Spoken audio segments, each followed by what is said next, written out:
அஸ்ஸலாமு அலைக்கும் friends, welcome to மா 20%. இன்னைக்கு நம்ம ஒரு சூப்பரான ஒரு குட்டி ஸ்டோரி. ஒரு அழகான இளைஞன் அவர் ஒரு விவசாயி கிட்ட அவரோட மகளை கல்யாணம் பண்ணிக்கிறதுக்காக கேக்குறாரு. அப்போ அந்த விவசாயி என்ன சொல்றாருன்னா, சரி ஓகே, நான் என்னோட பெண்ணை உங்களுக்கு திருமணம் முடிச்சு வைக்கிறேன், ஆனா நான் சொல்ற விஷயத்த நீங்க செய்யணும். சரி என்ன சொல்லுங்க அப்படின்னு கேட்கும்போது, நான் ஒரு 3 மாடு ஒண்ணுக்கு பின் ஒண்ணா அவிழ்த்து விடுவேன். நீங்க அந்த மாட்டை ஒண்ணும் செய்ய வேணாம், அதோட வாழை மட்டும் நீங்க எந்த மாட்டுக்கோ ஒரு மாட்டோட வாழை நீங்க தொட்டா மட்டும் போதும், என்னோட பெண் நான் உங்களுக்கு திருமணம் பண்ணி கொடுக்குறேன் அப்படின்னு சொல்லி அவர் சொல்றாரு. சரி, இந்த போட்டிக்கு நான் தயாராகிறேன் அப்படின்னு சொல்லிட்டாரு. அதே மாதிரி முதல் மாடு திறந்து விடப்படுது. அந்த மாடு பார்த்தா பயங்கரமான முரட்டுத்தனமான மாடா இருக்கு.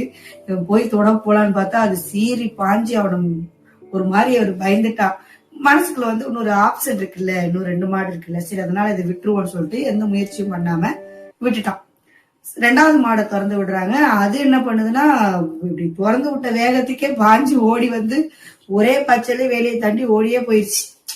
அவன் தொடணும்னு நினைக்க முடியாது, அதை பார்க்கணும்னு நினைக்க முடியல. அந்த அளவுக்கு வேகமா அந்த மாடு ஓடி போயிடுச்சு. சரி ஓகே, 3வது மாடை திறந்து விட்டோன்னே அந்த மாடை பார்த்தோன்னுதான் இவனுக்கு ரொம்ப சந்தோஷம். ஏன்னா அந்த மாடு ரொம்ப பலவீனமா இருக்கு. ரொம்ப அப்பாடா, இந்த மாடாவது ரொம்ப பலவீனமா இருக்கு, இதை கண்டிப்பா நம்ம வின் பண்ணிடலாம், இதோட வாழை நம்ம தொட்டுடலாம்னு சொல்லிட்டு ரொம்ப சந்தோஷப்பட்டுக்கிட்டு அப்படி போய் அவன் அந்த மாடு கிட்ட போய் இந்த வாழை தொடலான்னு போய் கிட்ட போறான். என்ன ஆச்சரியம், அந்த மாட்டுக்கு வாழே இல்லை. இவ்வளவுதாங்க நம்ம வாழ்க்கையும். நம்மளுக்கு வாய்ப்புகள் குறைவாதான் கொடுக்கப்படும். அந்த வாய்ப்புகளை நாம தான் முதல்லயே பயன்படுத்திக்கணும். அப்படி இல்ல அடுத்த வாய்ப்பு இருக்குன்னு போனா இந்த மாடு மாதிரிதான் திடீர்னு வாழ் கூட இல்லாம போகும். அதனால நம்ம அடுத்துன்னு ஆப்ஷனுக்கு போகாம இந்த முதல் வாய்ப்பையே பயன்படுத்திக்கிற மாதிரி நான் சொல்றேன்.